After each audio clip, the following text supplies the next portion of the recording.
আজকের সভা থেকে আমরা পুনরায় রাহুল সিনহাকে একটা অভিনন্দন জানাচ্ছি আমাদের পক্ষ থেকে, এবং আমি খুব আশা রাখি আমরা যে আন্দোলন করব এবং যে পরিষ্কার লক্ষ্য নিয়ে আমরা এগোবো, আজকে মৌলালীর যুব মঞ্চে আমরা হওয়া প্রয়োজন এটা কখনো আমরা উপলব্ধি করিনি। দীর্ঘদিন বিজেপি করার সূত্রে আমরা মনে করেছি সরকারি কর্মচারীরা ফর দ্য পিপল, তাদের মধ্যে অমুক দল তমুক দল, একে দেখবো ওকে দেখবো না, এটা হতে পারে না। সেই চিন্তাধারা থেকেই সারা ভারতবর্ষ জুড়ে চলছি। পশ্চিমবঙ্গ ভাবিনি কখনো যে আলাদা করে সংগঠন করার দরকার আছে। কিন্তু 4 মাস আগে যখন প্রথম বিভিন্ন রকম প্রতিকূলতা, এবং আপনারা দেখতেই পাচ্ছেন উর্দি পড়ে এক শ্রেণীর সরকারি কর্মচারী একটি বিশেষ দলের উপর আক্রমণ নিরন্তর চালিয়ে যাচ্ছেন, তখন বাধ্য হয়ে মনে হলো একটা কিছু করার দরকার আছে। 2.5 মাস আগে 10ই নভেম্বর ঘোষণা করা হলো এরকম একটি সরকারি কর্মচারী পরিষদ করা হবে। 2.5 মাসের মাথায় প্রথম কনভেনশন হচ্ছে, এবং একটু আগেই দেবাশিস বলে গেলেন প্রথম কনভেনশনের পরের কনভেনশনটা নেতাজি ইন্ডোর স্টেডিয়ামে হবে, এবং আমি তার সঙ্গে একমত, নেতাজি ইন্ডোর স্টেডিয়ামে হবে। যে পরিমাণ মানুষ সরকারি কর্মচারীরা আজকে আমাদের প্রতি বিশ্বাস দেখিয়েছেন, আমাদের সঙ্গে এসছেন, সবাইকে আজকে জায়গা দিতে পারা যায়নি কারণ হলটা অত্যন্ত ছোট হয়ে গেছে।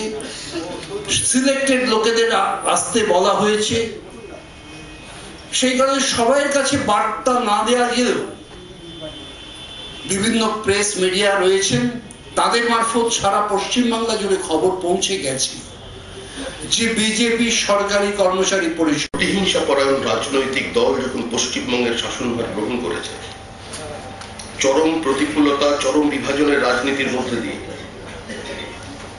প্রত্যেকটা সরকারি কর্মচারী থেকে শুরু করে একজন প্রাথমিক শিক্ষক পর্যন্ত দলীয়তন্ত্রের বাইরে কোনোভাবে নিজেকে রাখতে পারছেন না।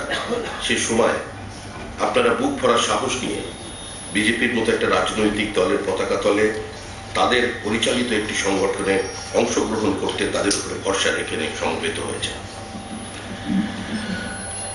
সরকার একটা প্রবাহমান, একটা কন্টিনিউটি।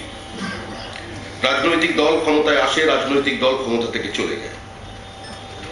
আমি যে রাজনৈতিক দলের সদস্য, আজ থেকে 30 বছর আগে যখন প্রথম এই রাজনৈতিক দলের কাছে পাঠ গ্রহণ করি, তখন আমাদের বলা হয়েছিল জনতা পার্টি এই ফিল্ডে কাজ করবার জন্য এগিয়ে আসলো কেন, তার কারণ আমরা পরিষ্কারভাবে আপনাদের বর্ণনা করতে চাই। সরকারি প্রশাসন যন্ত্র হচ্ছে জনসাধারণের সঙ্গে সবচেয়ে নিবিড় সম্পর্কযুক্ত একটি প্রতিষ্ঠান। সামগ্রিকভাবে যদি ধরি, কেন্দ্র হোক আর রাজ্য হোক, সামগ্রিক কেন্দ্র রাজ্যকে এক জায়গায় যদি সরকারি কর্মচারী হিসেবে পরিকল্পনা করি, চিন্তা করি, তারাই কিন্তু সবচেয়ে বেশি জনগণের সঙ্গে নিবিড় সম্পর্কযুক্ত। সরকারি কাজ, সরকারি সহযোগিতা,